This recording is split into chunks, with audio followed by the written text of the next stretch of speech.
कि नेता लोग बाबू उस्काएगा, तुम्हारा ऊपर में केस हो जाएगा, तुम्हारे ऊपर लाठीचार्ज हो जाएगा, घायल हो जाएगा, तो कोई देखने नहीं आएगा। तुम्हारा लाइफ ना बर्बाद हो रहा है, केस हो रहा है। तो इसीलिए तो हम सबसे सावधान रहने को बोले हैं कि देखिए ये लड़ाई संवैधानिक तौर पर लड़ रहा है, किसी पर अभद्र बयानबाजी नहीं करना चाहिए। लेकिन कुर्मी जो मांग कर रहा है एसटी सूची में शामिल होने के लिए, उसका एसटी सूची में शामिल होने के लिए मांग है। आदिवासी तो पहले से वो है, सूची में शामिल हो या ना हो, आदिवासी तो वो रहेगा ही, उसका डीएनए में आदिवासी है, उसमें कोई दो राय नहीं है। यही है, देखिए झारखंड में सब माइग्रेट होकर ही आया है। कोई 65,000 साल पहले आया है, कोई 5,000 साल पहले आया है, कोई 2,000 साल पहले आया है। आया तो है सब बाहर से ही माइग्रेट होकर के, इसमें कोई दो राय नहीं है। हम ये बार बार बोलते हैं केंद्र सरकार का मामला है, वो अधिकार देगा नहीं देगा उसका मामला है। हम लोगों को आपस में लड़के कोई फायदा नहीं है, हम लोग को आपस में नहीं लड़ना चाहिए, अपना भाईचारा बनाए रखना चाहिए। पूरे झारखंड वासियों से मैं यही अपील करता हूँ। चाहे बोलते हैं हम लोग का कुर्मी का मुद्दा भी बहुत झारखंड में उछला हुआ है, कहा जाए तो पूरा देश भर में उछला हुआ है। इस पर आपका क्या राय है? देखिए पहला पक्ष तो कुर्मी है, वो लोग तो अपना मांग रख रहा है, केंद्र सरकार के पास अपना मांग रखा है कि हम लोगों को एसटी सूची में शामिल किया जाए। और दूसरा पक्ष जो विरोध कर रहा है उसको तो इसमें कोई आपत्ति नहीं होना चाहिए, क्योंकि भारत में संविधान है, लोकतांत्रिक देश है, इसमें लोकतंत्र के आधार पर वो अपना अधिकार मांग रहा है, मांगने देना चाहिए। विरोध करके आप उसके मौलिक अधिकार का ही हनन करने का प्रयास कर रहे हैं। हालांकि जो विरोध कर रहा है उसका भी ठीक है, आपका भी अधिकार है, लेकिन कुर्मी जो मांग कर रहा है एसटी सूची में शामिल होने के लिए, उसका एसटी सूची में शामिल होने के लिए मांग है। आदिवासी तो पहले से वो है, सूची में शामिल हो या ना हो, आदिवासी तो वो रहेगा ही, उसका डीएनए में आदिवासी है, उसमें कोई दो राय नहीं है। यही है, देखिए झारखंड में सब माइग्रेट होकर ही आया है। कोई 65,000 साल पहले आया है, कोई 5,000 साल पहले आया है, कोई 2,000 साल पहले आया है। आया तो है सब बाहर से ही माइग्रेट होकर के, इसमें कोई दो राय नहीं है। हाँ, लेकिन यहाँ पर जो हमारे कुर्मी लोग हैं, इनका डीएनए सबसे पुराना दिख रहा है डीएनए रिपोर्ट के अनुसार, तो हमारे बाकी साथियों को भी आपत्ति नहीं होना चाहिए। केंद्र सरकार से मांग रख रहा है, रखने देना चाहिए, विरोध नहीं करना चाहिए।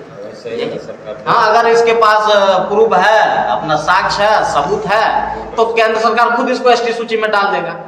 और नहीं भी डालता है फिर भी इसका तो अपना रूढ़ी परंपरा चलते आ ही रहा है, वो तो आदिवासी रहेगा ही, इसमें तो कोई दो मत नहीं है। अच्छा, सुनते हैं आप नेगाचार्य में कहीं कहीं देखने गए तो रिसर्च करने, आप तो रिसर्च स्कॉलरशिप है ना? हाँ। तो आप कहीं गए थे तो आपको क्या लगा? देखिए हम तो शुरू से बोल रहे हैं, इनका विवाह में गए, मरकी में गए, और जो पूजा होता है इन लोगों में, सारा चीज में हम जाके देखे। ये लोग नेगाचारी लोग हैं, ये लोग अपना रूढ़ी प्रथा से पूजा पाठ करता है, इसका कोई ब्राह्मणवाद या वेदाचार वाला सिस्टम नहीं है, इसका पूर्णतः अपना ही एकदम सभ्यता है।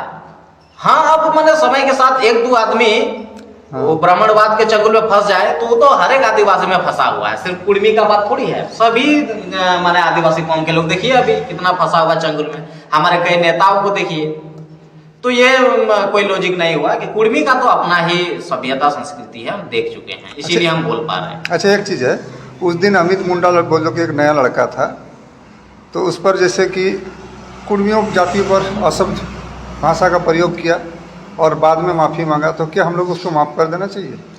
देखिए, इस पर हम शुरू से एक चीज बोलते आ रहे हैं कि नेता लोग बाबू उस्काएगा, तुम्हारा ऊपर में केस हो जाएगा, तुम्हारे ऊपर लाठीचार्ज हो जाएगा, घायल हो जाएगा, तो कोई देखने नहीं आएगा।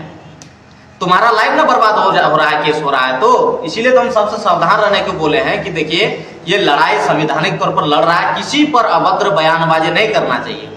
अब महतो मांझी भाई भाई तो चलते आ ही रहे हैं हम लोग, और लड़का भी क्षमा मांग रहा है, तो इसमें कुर्मी समाज आप सोच सकते हैं, आप जैसे आपको लगे। हमारा तो राय रहेगा कि चलो गलती हो गया है, नेता लोग उसको उकसा दिया है, लेकिन उसको भी एहसास हो गया है, नेता का बात में नहीं चलेगा, माफ कर देना चाहिए। एक मिसाल कायम हो जाएगा, संथाल से कम महतो मांझी का एकता के लिए कोई शहादत तो दिया था, ये तो कायम रह जाएगा। अगर मेरा शहादत से अगर कुर्मी को अधिकार मिल जाता है तो हमको कोई आपत्ति नहीं, कर दे सही, हमको धमकी से डर नहीं लगता है, हम सच को अधिकार मिले नहीं, भाईचारा तो बना रहेगा। सबसे बड़ा चीज भाईचारा, जैसे बाप पुरखा लोग भाईचारा बना कर रखे तो वही भाईचारा तो बना रहेगा। हमारा यही करना है, कुर्मी को एसटी सूची में डालना नहीं डालना ये सरकार का काम है। हमारा और आपका काम तो है नहीं, लेकिन हम दोनों आपस में क्यों लड़े? हम लोग भाई भाई सदियों से चलते आए हैं और चलते रहेंगे। वो केंद्र सरकार का काम में डालेगा नहीं डालेगा, हमको आपस में नेताओं के बात में, कंपनी के बात में कुछ लोग उकसा रहा है, हमारे नौजवान छात्र विद्यार्थी उन लोगों के बात में आकर के जो है सो अभद्र गाली गलौज कर रहे थे, उसका तो देख रहे हैं ना क्या हो रहा है। इसीलिए सतर्क हो जाना चाहिए हमारे समाज के लोगों को ऐसे नेताओं से। इसमें राज्यवासियों का क्या संदेश देना चाहते हैं सभी? राज्यवासियों को यही संदेश मेरे तरफ से रहेगा कि इस जैसे अभी माहौल छिड़ा हुआ है, इस पर हम लोगों को एकदम शांतिपूर्ण रूप से जैसे भाईचारा चलता था वैसे ही चलते रहना चाहिए। और हम ये बार बार बोलते हैं केंद्र सरकार का मामला है, वो अधिकार देगा नहीं देगा उसका मामला है, हम लोगों को आपस में लड़के कोई फायदा नहीं है। हम लोग को आपस में नहीं लड़ना चाहिए, अपना भाईचारा बनाए रखना चाहिए। पूरे झारखंड वासियों से मैं यही अपील करता हूँ, चाहे कोई भी कास्ट का हो, कोई भी कास्ट नहीं। कोई यहाँ से दिल्ली बम्बई जाएगा नहीं, पाकिस्तान जाएगा नहीं, अमेरिका जाएगा नहीं, रहेगा सब यहीं पर रहेगा। अगर आदमी है, व्यक्ति है, तो समाज है, परंपराएं हैं, धर्म है। अगर आदमी ही नहीं रहेगा तो धर्म परंपरा समाज जिसमें आदमी ही खत्म हो जाएगा तो ये सब कैसे बचेगा? तो आदमी को बचाना पहले जरूरी है ना। हम लोग आपस में लड़ मर जाएंगे तो वैसे ही सारा सभ्यता तो ऐसे ही खत्म हो जाएगा। ऐसे ही लोग चाह रहे हैं हमारा संपत्ति को हथियाने के लिए, वो हथिया लेगा आराम से, हम लोग आपस में लड़ते रहेंगे। बहुत बहुत धन्यवाद अजय।